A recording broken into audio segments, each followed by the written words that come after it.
የአዲስ ኪዳን መካከለኛ ወደሚሆን ወደ ኢየሱስ ከአቤል ደም ይልቅ የሚሻለውን ወደሚናገር ወደ መርጨት ደም ምብላችኋል ደርሳችኋል። የአቤል ደምን ጸጥ ለማሰኘት የሚናገር ደም ያስፈልጋችኋል። እዚህ ጋር እግዚአብሔር አለ። የአቤል ደም በዚህ ሰውዬ ላይ ለምን አትበቀልም እያለ ይችላል። ይሄንን ሰውዬ ለምን አትፈርድበትም ይላል። ከዛ እግዚአብሔር ሊፈርድ ሲነሳ እናንተ የሚናገር ሌላ ደም መጣ ስለናንተ። እዚህ ሰውዬ ላይ ይሄ ደም ሲናገር እዚህ ሰውዬ ላይ የበቀል እርምጃ ትውሰድ፣ እኔ የዚህን ሰውዬ ነገር በሙሉ ወስጃለሁ ይላል። ይሄ እናንተን ወክሎ ስለናንተ የሚናገር ፐርሰን ያስፈልጋችኋል ሰማይ ላይ። ያ ደግሞ መካከለኛ የሆነ የናዝሬቱ ኢየሱስ ነው።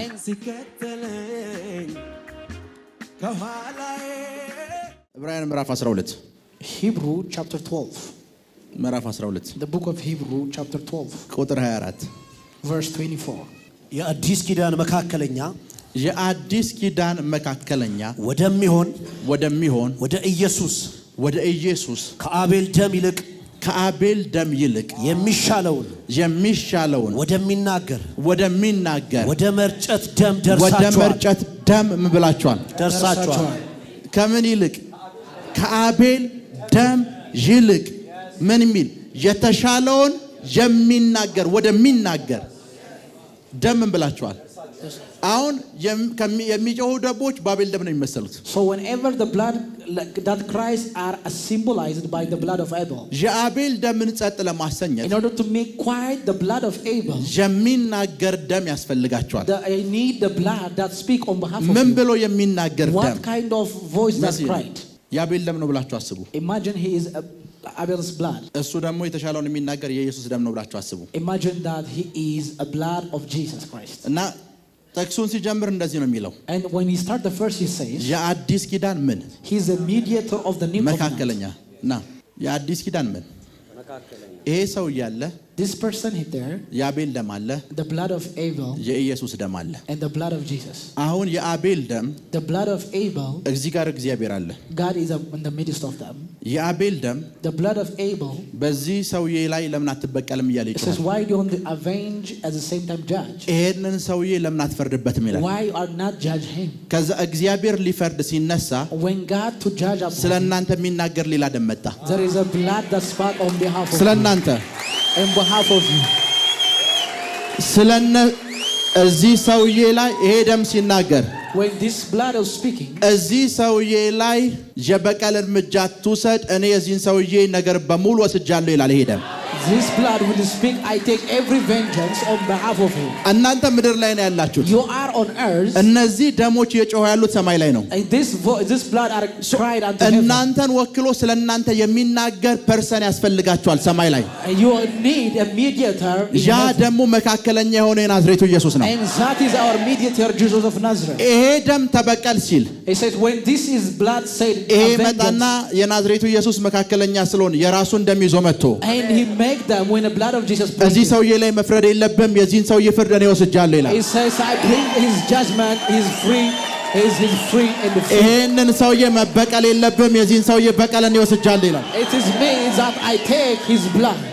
የሚጮህን ደም So in order the blood that cries, ጸጥ የሚያሰኘው የሚናገር ደም ነው። there is a blood that speak on behalf of እስካሁን until this time, ቁጭ በሉ። እስካሁን until this time, የሚጮህ ደም የሰራባችሁ so the blood that cries work on you, እናንተን ወክሎ የሚናገር ደም ስለሌለ ነው። because there is not blood on the behalf of you. እናንተን ወክሎ የሚናገር ደም ያስፈልጋችኋል። You need a blood that work on behalf of ይሄ you. ደም ስለናንተ ማውራት አለበት። This blood should have to speak on behalf of ምን you. ማለት ነው ልንገራችሁ። What does it mean? ፍርድ ቤት ውስጥ ነው ያላችሁት። You are in court. ተከሳሽ ናችሁ። You are a one who was about to be judged. ከሳሽ እዚህ አለ። There was a person who is accusing you. ዳኛው And the judge, የከሳሽን ድምጽ ብቻ ከሆነ የሚሰማው if he hear the one who is accused, ተፈርዶባችኋል። you are already been judged. ስለናንተ የሚናገር ጠበቃ ምንም ነገር ከሌለ ዳኛው ወንጀለኛ እንደሆናችሁ ነው የሚያስበው። If you don't have a mediator or lawyer, you are already finished. እናንተን ወክሎ ስለናንተ የሚናገር ሰው ካለ ግን በዛ ሰው አማካኝነት ነጻ ትወጣላችሁ። You become free on that person's argument. እናንተን ወክሎ የሚናገር ደም አለ። There is a blood on behalf of you. የኢየሱስ ደም ይባላል። This is the blood of Jesus. ስራው እናንተን ወክሎ መናገር ነው። His work is to speak on behalf of you. መፈረድ አለበት። የሰውዬ ሊሳካለት አይገባም ሲል የሱን ፍርድን ይወስጃለሁ። It is I take his judgment. አያቱ እንደዚህ ነው ሲል ይሄ ከማይጠፋው ዘር ነው። He is from another generation. ስለናንተ የሚጮህ The blood that Christ ስለናንተ የሚናገር blood speak on behalf of የሚጮህ you. ደሞችን ጸጥ የሚያሰኝ ደም He is the one who make quiet on behalf of the የሚጮህ blood. ደሞችን በሙሉ ጸጥ የሚያሰኝ ደም ምንም አይነት ደም እናንተን ተቃርኖ ቢነሳ Whatsoever a voice of blood that speak ሁሉንም ደም ጸጥ ማሰኘት የሚችል አቅም ያለው ደም ሁሉንም ደሞች ጸጥ ማድረግ ይችላል። he can make them to quit every voice of a blood. ፍርድ እንዳይነሳባችሁ የሚያደርግ ደም The blood that make no judgment upon you.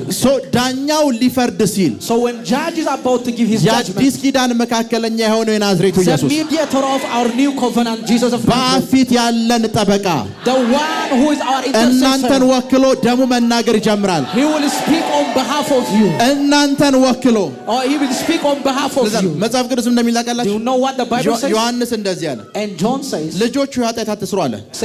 do not cry. ኃጢአት ብትሰሩም ግን አለ Though we have, there is a sin. ምን አለን? We have our በአብ ቀኝ intercessor. የተቀመጠ ምን አለን? ጠበቃ አለን። We have ጠበቃ our intercessor. ብትከሰሱ If you have judgment, ጠበቃ አላችሁ። you have intercessor. እናንተን ወክሎ The one that speak on behalf of you. ተከሳሽን ወክሎ የሚናገር The one that is spoken. የሚከሰሰውን ወክሎ የሚናገር The ደም one that speak on behalf of you. ጠበቃ So whenever there is a lawyer, ስራው ምንድነው? what has he done? እናንተን ወክሎ ስለእናንተ ይናገራል። He speak on behalf of you. ተናግሮ እናንተን ከፍርድ ማስመለጥ ነው። That you may escape you from any judgment. ጠበቃችን የሆነው የኢየሱስ ደም Jesus of Nazareth, our intercessor. እኛን ወክሎ በፊት ይናገራል። He speak on behalf of us. የሚናገረው ለምንድነው ሲባል እኔ እናንተን ከፍርድ ሊያስመልጥ። That he may deliver us. Receive it, receive it, receive it. Thank you. ቁጭ በል። ፕራካቶንዶ ሮቦሳቴ Amen. ሶ መጽሐፍ ቅዱስ እንደዚህ ይላል፣ And the Bible says ወደዚህ ደም that you've reached unto the sprinkle of a ምን blood. ብላችኋል? You've reached. ደርሳችኋል። You have reached. ከአቤል ደም ይልቅ የተሻለውን ወደሚናገር ከአቤል ደም ይልቅ የተሻለውን የሚናገር ማለት ነው። ልንገራችሁ፣ What does it mean to speak that the voice of Christ better than Abel? ከአቤል ደም ይልቅ የተሻለውን ተናግሮ ማሳመን የሚችል He can convince God more than the blood of Abel. እግዚአብሔርን ከአቤል ደም በላይ እግዚአብሔርን ቻሌንጅ አድርጎት ፍርድን የሚያስቀይር ደም The one who challenged God and at the same time change any judgment. የአቤልን ክሶች በሙሉ ጸጥ የሚያሰኝ ደም The blood that which may quit any blood of Abel. የአቤልን ጩኸት ከንቱ የሚያደርግ ደም The blood that may quit the blood of Abel. ከንቱ የሚያደርግ ደም That makes zero. ይሄ ደም This blood. የአቤልን ደም So when the blood of Abel. ወይ እናንተና ዘሮቻችሁን በሙሉ ተቃርነው የሚጮሁ ደሞችን Every voice of a blood that cries against ጸጥ you. እንዲያሰኝላችሁ ከፈለጋችሁ If you want to make them quiet, ማድረግ ያለባችሁ ነገር what ልንገራችሁ። you have to do is one thing. ክብር ለኢየሱስ ይሁን። Glory to Jesus. ብዙ ጊዜ Many times, ምን ይደረጋል do መሰላችሁ? you know what it will happen? ውሃ ያዘ ሰው አለ? Is there anybody who has water? ውሃ አንዳንድ ጊዜ ምን ይፈጠራል መሰላችሁ? Do you know what you understand? ሳምታይምስ And a time ሮንግ የሆኑ ጸሎቶችን ጸልያችሁ when you pray a wrong prayer, መልስ ታገኛላችሁ you have an answer. እና መልስ ስላገኛችሁ ጸሎቱ ትክክል ይመስላችኋል። When you have your answer, you think it is right. ምሳሌ የመኪና አደጋ ያለበት ስፍራ ላይ Whenever there is a car accident, በኢየሱስ ደም ራሴ ረጭቻለሁ በኢየሱስ ደም ብላችሁ when he says, I cover by the blood of Jesus, by the blood of Jesus, ከመኪናው አደጋ ተርፋላችሁ። if you come rescue from that ልክ ነኝ አይደል? accident. Am I right? ጸሎቱ ትክክል ስለሚመስላችሁ Because you think the prayer is right. ጠዋት ስትነሱ When you woke up early, ልጃችሁን በኢየሱስ ደም ረጭቻለሁ ትላላችሁ። he says, I cover my son with the blood of Jesus. ራሳችሁን በኢየሱስ ደም ረጭቻለሁ ትላላችሁ። You say, I cover myself with the ረጭቻለሁ blood of Jesus. ረጭቻለሁ እያላችሁ He ጸልያላችሁ። says, I cover, I cover. ብዙ ጊዜ እንጸልያለን አይደል? And we pray like that. ከጸሎቶች ሁሉ የሚያስቅ ጸሎት በእግዚአብሔር ፊት ይሄ ጸሎት ነው። This is the prayer whose foolishness unto God. አስቡት፣ Imagine. በብሉይ ኪዳን ጊዜ In the Old Testament, የበግ ደም ለማቅረብ in order to make the blood of a sheep, የዛን በግ ያክል ንጹህ የሆነ ሰው ያስፈልጋል። you need to have a clean person as much as a sheep. ደሙን ይዞ ይገባል። He bring forth into his blood. ከዛ በኋላ ይሮጫል። After that we ይሮጫል። የደሙን ያክል ንጹህ መሆን አለበት። he have to be clean as a blood. የኢየሱስ እንደሚይዛችሁ ለመርጨት የዛን ደም ያክል ንጹህ መሆን አለባችሁ። የዛን ያክል ደም ንጹህ ስለሆነ ማንም ሰው መርጨት አይችልም። So nobody can sprinkle because nobody is clean as Jesus is. ለዛ ነው መጽሐፍ ቅዱስ እንትና ረጭቷችኋል አይልም፣ ደርሳችኋል የሚለው። He says you are reached.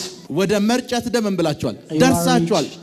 ማንም ሰው ረጭቶን አይደለም የደረስነው። ማንም ሰው መርጨት ስለማይችል ደርሳችኋል ይላል። ምን ብላችኋል? because የዛን ደም ያክል ንጹህ የሆነ ሌላ ደም ያለው ሰው የለም። Because there is no other person who is a clean blood. የኢየሱስ ደም the blood of Jesus ሁሉ ጊዜ whenever the time ከሚጮሁ ደሞች በተቃራኒ እንዲሰራላችሁ ከፈለጋችሁ if you want to work that against the blood that Christ in your life ማድረግ ያለባችሁን አንድ መንፈሳዊ ሚስጥር ልንገራችሁ። there is a spiritual secret you have to do. ክብር ለኢየሱስ ይሁን። Glory to Jesus. አንደኛ የኢየሱስ ደም ያስፈልጋችኋል። The first is you need the blood of Jesus. ያን ደም ደግሞ መጽሐፍ ቅዱስ እንዴት ማግኘት እንዳለብን ሲያወራ when he speak in the Bible how to take it, ስለ ጌታ እራት ነው የሚያወራው። it says about the Holy Communion. ዛን መጽሐፍ ቅዱስ እንደዚህ ይላል። And the Bible says ጌታ ኢየሱስ Jesus of Nazareth ወይኑን አነሳ፣ he bring forth the wine, ቂጣውን አነሳ። and he does say the bread. ወይንና ቂጣ ሰጠቻችኋለሁ አላለም። He doesn't say I give you wine and bread. ወይኑን አንስቶ ይሄ የአዲስ ኪዳን ደሜ ነው ያለው። This ወይን is ነው my አላለም። blood that I will give on your testament. ምንድነው ያለው? የአዲስ ኪዳን This is my blood of ቂጣውን ሲሰጣቸው ዳቦ ሰጥቻለሁ ወይም ቂጣ ሰጥቻለሁ አላለም። I didn't say I give you ደሜ ነው ያለው። bread. It says my flesh. ሶ ምድር ላይ So in earth ይሄንን ስርዓት የተካ ሌላ የጌታ እራት የሚባል ስርዓት አለ። there is a Holy Communion that replaces this transaction. የጌታን ስጋና ደም የወሰዳችሁ ሰዓት So the moment you take the Holy Communion of God, መንፈሳዊ ዓለም ላይ ያደረጋችሁ ያለው ነገር ምንድነው ከተባለ የሚጮሁ ደሞችን ሳይለንት እያደረጋችሁ ነው። you are making silent in the spiritual realm. ከናንተ በተቃርኖ የሚጮሁ ደሞች በሙሉ ሳይለንት ይሆናሉ። You are making silent every spiritual activity. ደሙ የዚህን ያክል ፓወርፉል ነው። The blood is powerful to the ደሙ maximum. የዚህን ያክል ኃይለኛ ነው። The blood is powerful to the maximum. የጌታን ስጋና ደም የወሰዳችሁ ሰዓት በሙሉ ላይ The moment when you take the blood, the flesh at the same the blood, every ደም ከናንተ ተቃርኖ የሚጮህ በሙሉ ጸጥ ይላል። every voice of blood that cries against you will quiet. በሙሉ ጸጥ ይላል። በሙሉ ጸጥ ይላል። ከዛ ደም በተቃርኖ የሚጮህ እያንዳንዱ ደም በሙሉ ጸጥ ይላል። Every blood that cries against you will be quiet. ሶ በቤተ ክርስቲያን ውስጥ So in a church, ይሄንን መንፈሳዊ ስራ ስናደርግ when you do this spiritual activity, እንዳይሳካላችሁ so you may not succeed. ከናንተ ደም በተቃርኖ የሚጮህ ደሞች The blood that's spread and cause against you, በትዳር እንዳይሳካላችሁ፣ that you may not prosper in በስራ marriage, እንዳይሳካላችሁ፣ in your work, ለፍርድና ለበቀል የሚጮህባችሁ ደሞች በሙሉ every blood that speak for your vengeance, ከዚህ ሰዓት and ጀምሮ judgment, ጸጥ ይላሉ። I pray that may quiet from now onwards. ከዚህ ደም ኃይል የተነሳ ጸጥ ይላሉ። I pray they may quiet from now onwards. ይሄንን ደም በምንወስድበት ሰዓት Whenever you take this blood, ጸጥ ማለት ይጀምራሉ። it will be very quiet. ጸጥ ማለት ይጀምራሉ። It will be very quiet. ከናንተ ስኬት በተቃርኖ የሚጮሁ ደሞች፣ Whatsoever blood that cries against ከናንተ you, ስራ በተቃርኖ የሚጮሁ ደሞች፣ whatsoever blood that cries on ከናንተ behalf of አገልግሎት በተቃርኖ የሚጮሁ ደሞች you, the blood that cries against ከዚህ your ሰዓት ጀምሮ ጸጥ ይላሉ። work, from now onwards they will be very quiet. በዚህ ደም ኃይል By the power of this blood, ይሄንን ደም በምትወስዱበት ጊዜ whenever you take this blood, በሙሉ ጸጥ ይላሉ። everyone will be quiet. በሙሉ ጸጥ ይላሉ። Everyone will be quiet. በሙሉ ጸጥ ይላሉ። Everyone will be quiet. በሙሉ ጸጥ ይላሉ። Everyone will be quiet. በሙሉ ጸጥ ይላሉ። Everyone will be ይሄ quiet. ደም ያን ያደርግላችኋል። This blood will give you. ስለተከታተላችሁን እናመሰግናለን። የሄቨን ቲቪ የአራሰት አገልግሎት በቤታችሁ ሆናችሁ መከታተል ለምትፈልጉ ቀጥሎ ያለውን የኢትዮሳት ፍሪኩዌንሲ ተጠቀሙ። ፍሪኩዌንሲ 11605 ፖላራይዜሽን ሆሪዞንታል ሲምቦል ሬት 45000። በተጨማሪም በየጊዜው የምንለቃቸውን ቪዲዮዎችና የተለያዩ መረጃዎችን ለመከታተል ፕሮፌት ሚራክል ተካ የሚለውን የፌስቡክ ገጻችንን ላይክ እና ፎሎ ያድርጉ።